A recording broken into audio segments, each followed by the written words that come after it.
Fáilte Arash Accordia, welcome back to Undercover Irish. In today's episode of Accordia, I want to look at a town with 4 names, or more accurately, a town with 4 different names through Irish history.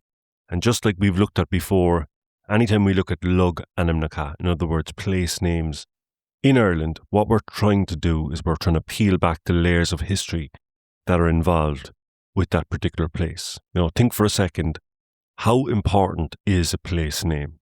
Well, it can honour someone, it can claim ownership, or it can give us more information about the land itself or stories of people that lived in that particular place.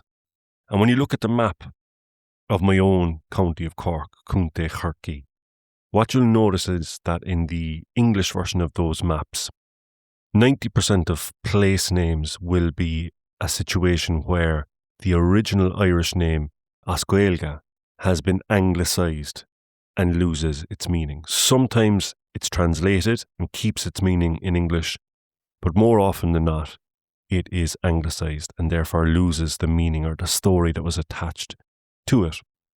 The one that I'm looking at today is a little bit of an exception. This particular town is known as Charleville. So if you go up to North Cork, right on the border with County Limerick, Cúnta Limni, you'll come to the town of Charleville.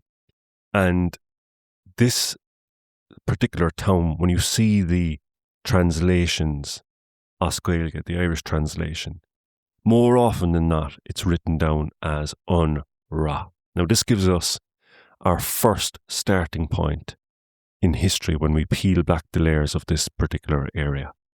An Ráth is a common place name that we see around Ireland. It's anglicised to Rath. So you're thinking about Rathcormac in Cork, Rathfarnham, for example, up in Dublin. It's a common enough one to see.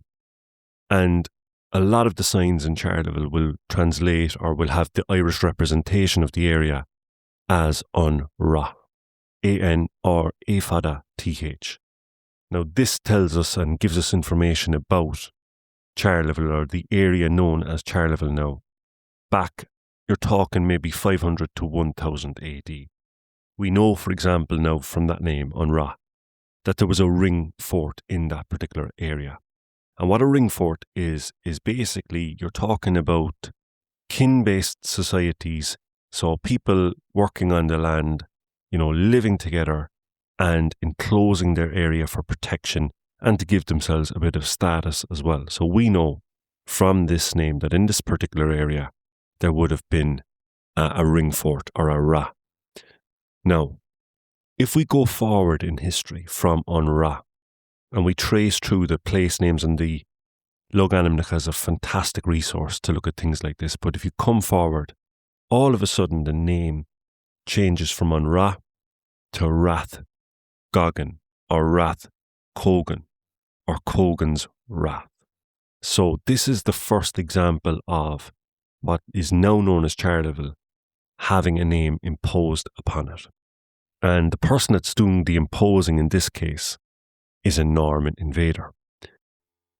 And the Norman invader in this particular case is Miles de Cogan and the family associated with him. He's a Norman invader, he's a knight. And in many of these instances, land was granted to them. And I say granted, obviously it's land that was stolen and conquest land.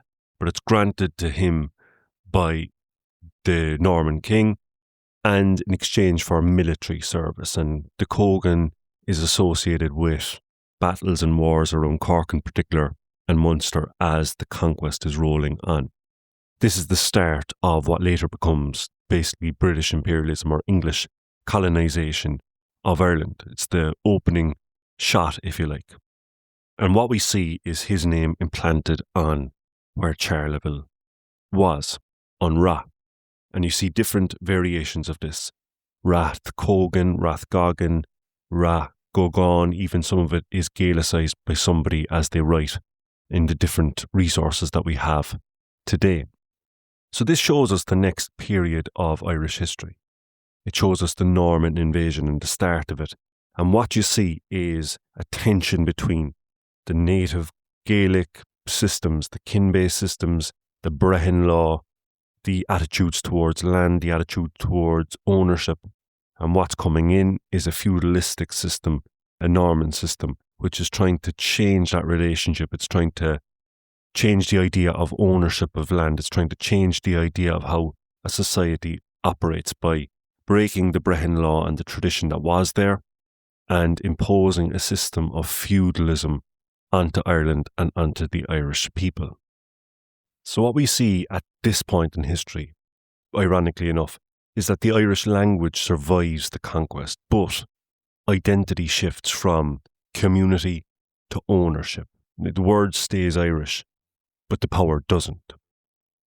Now, you might be wondering at this point, well, how does the name Charleville come about? There's no relationship there with the first two names we've discussed. And into the story comes a man called Roger Boyle. He's the son of a fella called Richard Boyle. And what we're talking about here is an Anglo-Irish aristocrat, a soldier, a politician, and a writer.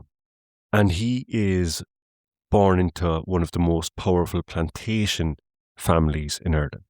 So this is the time of the plantations of Munster. It's following a period of time where we're kind of halfway through the colonisation of Ireland and things haven't been going as swimmingly as the English would have liked.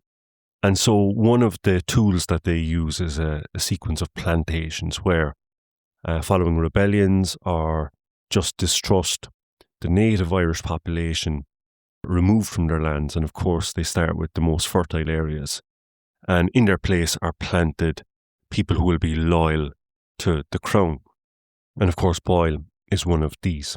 So he grows up in a land and a world shaped by confiscated land, stolen land, English settlement, and the beginnings of what becomes the Protestant ascendancy.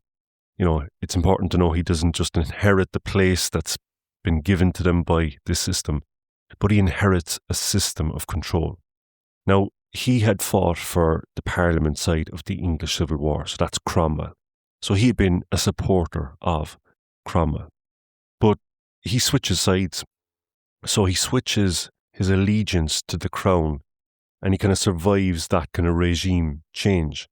And why that's very relevant to Charleville is because after the restoration of Charles II to the English throne, loyalty had to be shown, especially by people who had previously been on the side of Cromwell. And so, what better way, he probably thinks, than naming a town in honour of this Charles. So Charleville, or Charlesville, literally means the town of Charles. Obviously, Ville, it's inspired by French, and it tells you a little bit about the time. But he plants this name literally onto the new town. The town receives its charter. And this is his way of honouring or proving his loyalty to the crown. Now, a favour for a favour is how these things normally work. And lo and behold, after he names the town in honour of Charles, Charleville, he becomes Lord President of Munster.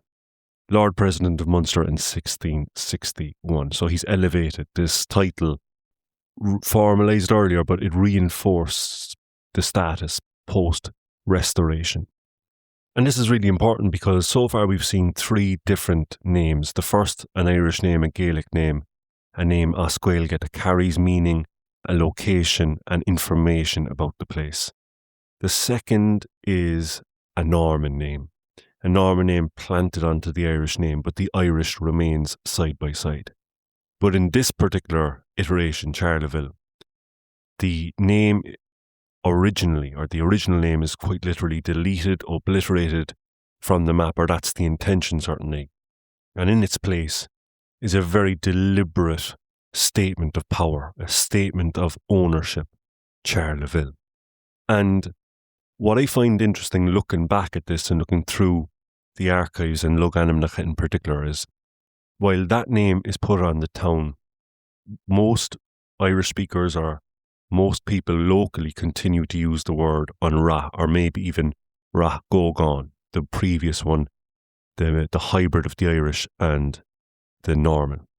And there's an interesting aside on this particular issue here, because Right Honourable Roger Boyle, the first Earl of Orrery, as he calls himself, or as they call him, he's frustrated that the name isn't being used more widely, because in a collection of his letters we see, when referencing Charleville, he says, "It now being called by the heathenish name Rathgogan." Now, this doesn't just tell us about his frustration that his name isn't sticking as quickly as he would like, but it also tells us his attitude towards the Irish, or the Irish in the name, that it's heathenish. This is a really, really powerful description of the attitude of the colonising forces towards Gaeilge, the language, and towards the Irish people. And so far we've had 3 different names for one particular place. Let's recap before we come to the fourth one. An Ráth, or the Rath, living local Irish memory. This is a ring fort. It's a sign of a settlement. And it's something that lives on and is constantly used by speakers in the area right up until the 20th century. In 1835, for example, archival evidence, or an archival record, I should say, says Sun Ráth, so in the Ráth. This matters because it's evidence of actual Irish usage even at that time. So an Irish people could still call it the Ráth, as if the older landscape memory had never really gone away. Then you have Rathgogan, Rathgogan, or Rathcogan, or even Cogan's Rath. A couple of different examples of Norman involvement or Norman conquest in this area. So at times the town is called Charleville, which we'll come to in a second, and it's in the parish of Rathgogan. So we see the 2 layers of identity sitting side by side. There's also a Gaelicised version of it, Ráth or Rath, on Goganig, Gogan's Fort. And now Charleville. The audacity, I suppose, of implanting the name of a British king or an English king onto a place, Charleville. And now the fourth one. As if it wasn't complicated enough, you may have, if you're familiar with the area, have seen a fourth name, Rathluirc or Rathluirc. And this enters in around the 19th century. So around this time, there's a tradition of writing ashlings, something I've mentioned on other podcasts. These are poems or poetry that's based on a vision or a dream. And there's a Munster-based ashling poem from around this period which mentions Rathluirc, the Rath of Lorc. And scholars at the time are getting together, and some of them identify or claim that Rathluirc is the town known as Charleville. Now, this is about 1849, and as far as I can see from my research, this is the first time that connection is made. It's an interpretation, it's not necessarily evidence, but it does stick, and people in the area and people writing at the time do believe this and keep this in the public domain and keep it alive as the proper name or the original name for the town. Now, it must be said that the O'Rahilly believed Rathluirc was a poetic name for Ireland, and another academic, Binchy, believed that it was a real place, but not Charleville, and believed it was linked to Muskerry, the Muskerry area. But nevertheless, as I said, what's important, it stuck. And then, of course, you have the context of the Gaelic revival and the revolutionary period. So we're talking about the end of the 1800s, where people are reclaiming their political power, people are fighting back in terms of the land war, and in terms of the culture, there's a cultural revival around the language, around sport, around music, around poetry, and there's a real movement which leads to the revolutionary period. And so, in 1920, you have a renaming of Charleville town. And the renaming occurs and it calls the place Rathluirc. Rathluirc. So the fourth name that we discussed there. And it's kind of an anti-imperialist statement. It's very much a statement of that particular time, and it's symbolic. It removes or attempts to remove the name of the royal king and replace it with what they believe at the time to be the original name of the town or the settlement in the area. Now, certainly An Ráth is the original part of it. Rathluirc is disputed and has an element of controversy around it in terms of whether that is actually Rathluirc, the Rathluirc that was described in the Munster Aisling poem. Now, it wouldn't be Ireland unless there was a good bit of controversy attached to all of this. And in researching this episode, I found that in 1945, a court case revealed that Charleville was not legally recognised as a town. Charleville is not a town. The judge rules in Mallow, interestingly enough. And at that point, it was to do with an application for, I think, a liquor licence. But at that time, Charleville didn't have a commissioner or a town council, and therefore the judge ruled it wasn't legally a town. In 1969, there's a Place Names Commission review, and they reviewed the names of Irish towns. And the outcome of this was they preferred An Ráth over Rathluirc. So now we're going back to the beginning. And this leads us up to a situation in the 80s where the town is known, or in different places in different areas, by 3, maybe even 4 different names. Now, all of this culminates in what becomes a plebiscite vote in the 1980s. And to give you an indication of some of the discussion at the time, the Cork Man newspaper on November the 10th, 1989, there's a headline here: Survey aims to settle Charleville's official name. And one of the committee members that's involved is quoted as saying the following: At the moment, the situation is very confusing. The railway signposts have Rathluirc, An Ráth. The roads from Limerick have Charleville, Rathluirc. And the roads into Charleville from Cork are signposted as An Ráth/Rathluirc. Our phone books say Rathluirc, but most people refer to the place as Charleville. It's very confusing for ourselves, not to mind the tourists.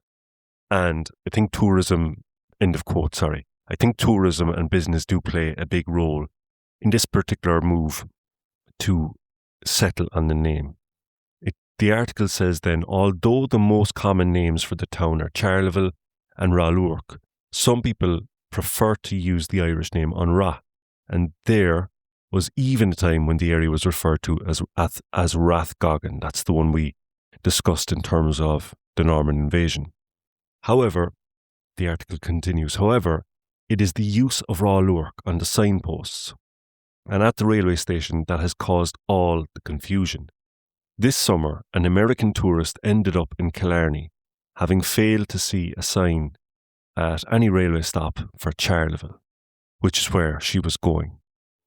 The committee member then explained that the use of Rathluirc in the telephone directory and on postage marks also poses a set of problems, and her quote is here, quote, if you go abroad on your holidays and you try to ring home to Charleville, the operator is likely to tell you that no such place exists because the name Charleville doesn't appear in the directory. The article then continues and says she herself has encountered a few problems with the postmarks, which again use either An Ráth or Rathluirc. The quote says, I have a business in the town myself, and some of my post has ended up in Buttevant because people don't realise that An Ráth is actually Charleville. So that article kind of tells us the culmination of having 3 or 4 different names on a town, on a parish, on different boundaries and in different places. And of course, the solution to this is a plebiscite. The people are going to vote on this. And indeed, the vote was held.